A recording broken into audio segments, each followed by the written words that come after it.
Breaking news to bring you away from tonight's games. It's news from Old Trafford. It's news we've been waiting for, and it is finally confirmed. Manchester United, they say, are pleased to confirm that. First, the head of Premier League referees, Howard Webb, admits should have been awarded a penalty in their controversial press release is the worst part of the decision. You have to read all the decision. Now we will go through the decision and we will see if we need to strengthen the authorization rules. We will see it. We have time to do that. I'm so happy that we saw the presentation and that it's clear now that they are offering a close competition, which we knew all the time, but they tried to present publicly it's not true. I've seen today the press release of English supporters who call it the Zombie League. They didn't use that. They used Blue League and some other colors as well. But despite that, we will not try to stop them. Even before, we never tried to stop them. And we said that, even I said that publicly many times. They can create whatever they want. I hope that they start their fantastic competition as soon as possible with two clubs. I hope they know what they're doing, which I'm not so sure about. So football is not for sale. We can show that many times. We did all together, all the football stakeholders and all the European society. And well, this is why I said what I said, because we played sometimes in games like that, and the Premier League sometimes will give you a game like that. But what I like about what he said, and Jamie was mentioning it at the end, and we were talking about it, so many times they were not patient enough on the ball. Every time they put the ball down and they tried to make 3 to 4 passes to go on the right and on the left, but they didn't do it very often. I don't know why. Obviously the crowd, they got bullied at times, they were over them, but I think they got away with one. Look, that's how it is. It reminds me of, the other day when Arsenal won at Man United. People were talking more about Man United than Arsenal. Same thing tonight, but they managed to find a way to win it. Through strength, like he said?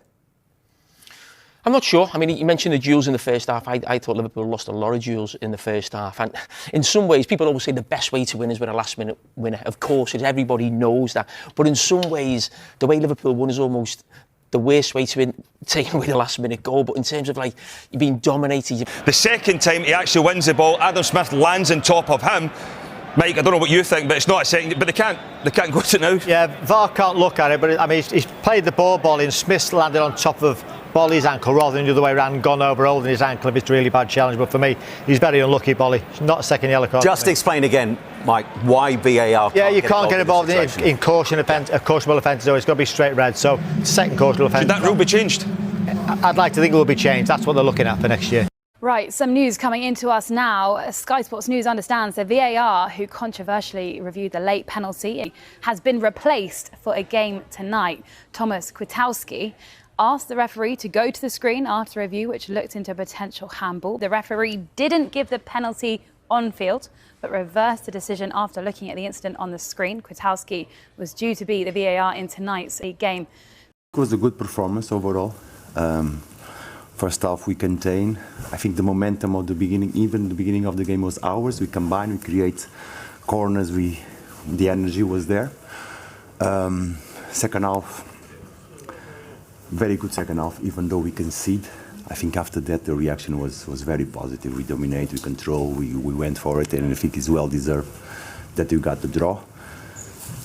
The game could go both ways, but pleased with the performance. Could you sense it coming for the opposite? You're saying you don't know how the players didn't sense it. Well, you hope it. Well, your experienced players go. You try. What you say. You smell it. You smell it. Go, they're still in the game here. United making substitutions, and the manager's entitled to do that. But I was looking at players coming off, and everyone. It was like they'd won the league, and they're all just all chilling out. You go, it's 1-0. Get off the pitch. Get somebody show some intensity to your play. And when you're defending set pieces, when the subs are going on and the subs are coming on, it was all a bit like, hey, this is cool. Exactly, yeah. You can't be cool when you 1-0 up. When you 1-0 up, then show your quality.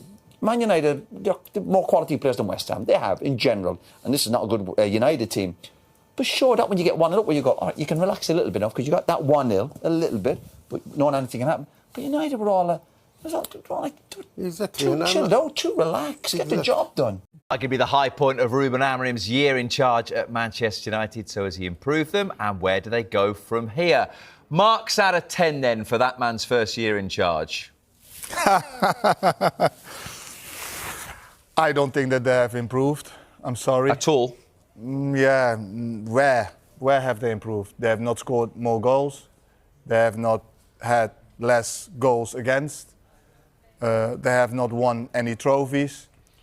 Yes, they have been in a final in Europe, but lost against a poor side. You told us you love Tottenham earlier. I love Tottenham. Yeah, I love Tottenham, but they were a poor side last year. So he's got a lot of work to do, a lot of work. I don't think that they are creative enough, not like they used to be. Apart from that, he's done fine. Yeah. You've done probably, Dave, a lot of numbers pieces, stats features at that screen about Manchester United. Would the numbers overall say that he has improved things? Marginally. I think they have improved slightly going forward in attack, but they've spent over £100 million in the summer, so you kind of expect that. That's fine. He's on the bench. Well, one of them is, yeah. Defensively, I think there's still improvement there, and I think that's shown in a number of matches this season where they've struggled to keep the ball out of their own net, and it's been fairly easy for teams to play through them. I think that's a problem. But I'm reasonably optimistic about Manchester United this season. That's not me saying top 4, top 8, and I think top 8 is an amazing achievement from where United were last season if they get top 8 this season. You're looking startled, Jimmy. Don't get me wrong, it's not good enough for the history of Manchester United, but from where they were and the job, I think that is about also for what they have spent. You think that is fine, that is okay? Well, that from what they spent, yeah, I think it's all right. They should have brought a central midfielder, and maybe a centre back, maybe another wing back, but they haven't got all that money, have they? that optimism's fading quite quick. Manchester United once again find themselves at the centre of a football storm as fresh controversy surrounding a major VR decision has ignited intense debates across the Premier League, UEFA circles, and the global football community. What should have been a straightforward match day has spiraled into a heated discussion about the integrity of officiating, the limitations of video technology, and the mounting frustration among players, managers, and supporters. The flashpoint occurred late in the game when a contentious challenge inside the box appeared to warrant a clear penalty. Fans inside the stadium erupted in disbelief as VR opted not to intervene, leaving Manchester United players visibly confused and the home crowd furious. Insiders and analysts have since questioned the decision-making process inside the VR control room. Although officiating bodies remain silent publicly, reports circulating across football media suggest internal disagreements over the interpretation of the incident. This has added fuel to the fire, raising questions about transparency and the consistency of officiating standards across competitions. The controversy has triggered wider discussions beyond Old Trafford. UEFA officials and stakeholders across Europe are now facing renewed pressure to reform VR protocols, establish clearer communication channels, and reduce subjective elements that continue to undermine trust in the system.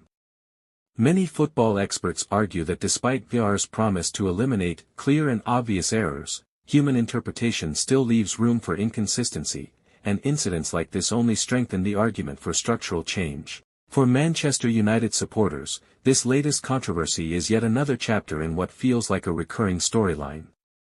VR debates have become almost as predictable as matchday lineups, with fans expressing exhaustion and frustration at decisions that seem to shift momentum, alter outcomes, and overshadow performances. Beyond the emotion, one thing is clear: technology alone cannot solve football's officiating challenges. Without clearer standards, enhanced training, and reduced ambiguity, the sport risks becoming entangled in endless cycles of controversy rather than celebrating the action on the pitch. As the Premier League continues to grapple with the fallout, and as UEFA faces growing pressure to intervene, football stands at a crossroads. The global game must decide whether it will continue down a path of technological uncertainty or take bold steps toward fairness, clarity, and credibility. For now, Manchester United and their supporters can only look ahead, hoping that future matches will be defined by football, not the flaws of a system meant to protect it.